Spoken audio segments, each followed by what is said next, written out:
वास्तविक पाहता पिंपरी चिंचवड महानगरपालिकेची निवडणुकीच्या अनुषंगाने आता आम्ही आमची नवीन कार्यकारिणी जाहीर केलेली आहे। साधारणतः 191 पदाधिकारी कार्यकर्ते असे मिळून सर्व जाती धर्माच्या लोकांना यामध्ये न्याय देण्याचा प्रयत्न केलेला आहे।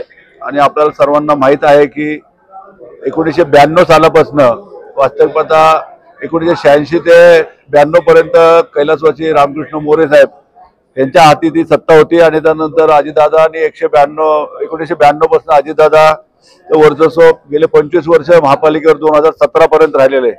2017 मध्ये आदरणीय मोदी साहेबांची लाट, नवीन झालेली वॉर्डची रचना आणि आम्हा सर्वांचा ओव्हर कॉन्फिडन्स, त्यामुळे आम्हाला इतकी कामं करून सुद्धा या शहराचा कायापलट करणारे शिल्पकार अजितदादा असताना सुद्धा आम्हाला त्या ठिकाणी मोठा फटका बसला।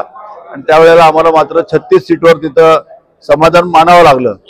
त्यामुळे यंदा आम्ही पूर्ण तयारी आमची केलेली आहे।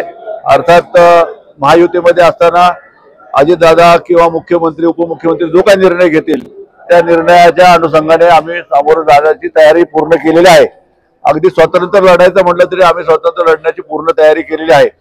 त्यातूनच आता आदरणीय शरद पवार साहेबांच्या राष्ट्रवादी काँग्रेस बरोबर म्हणजे एकत्र येऊन निवडणूक लढायची का असं विचारलं गेलं किंवा तिथनं पण असा प्रस्ताव आल्याचं समजतंय।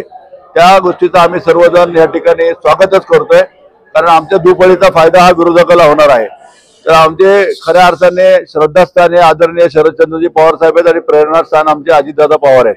त्यामुळे हा जर हे घर एकत्र झालं तर निश्चितच आम्हाला अधिक जोमाने ही महापालिकेची निवडणूक लढता येईल आणि येतील।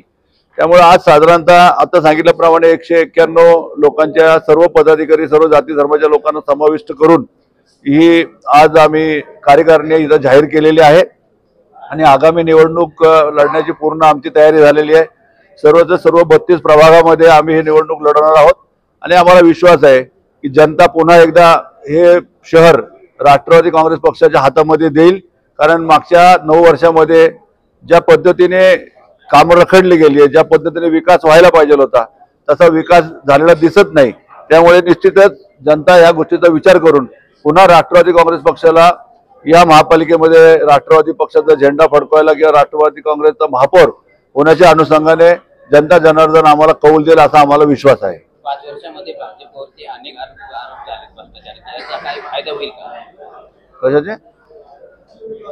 भाजपवरती अनेक भ्रष्टाचाराचे मोठे आरोप झालेले आहेत, याचा काही तुम्हाला फायदा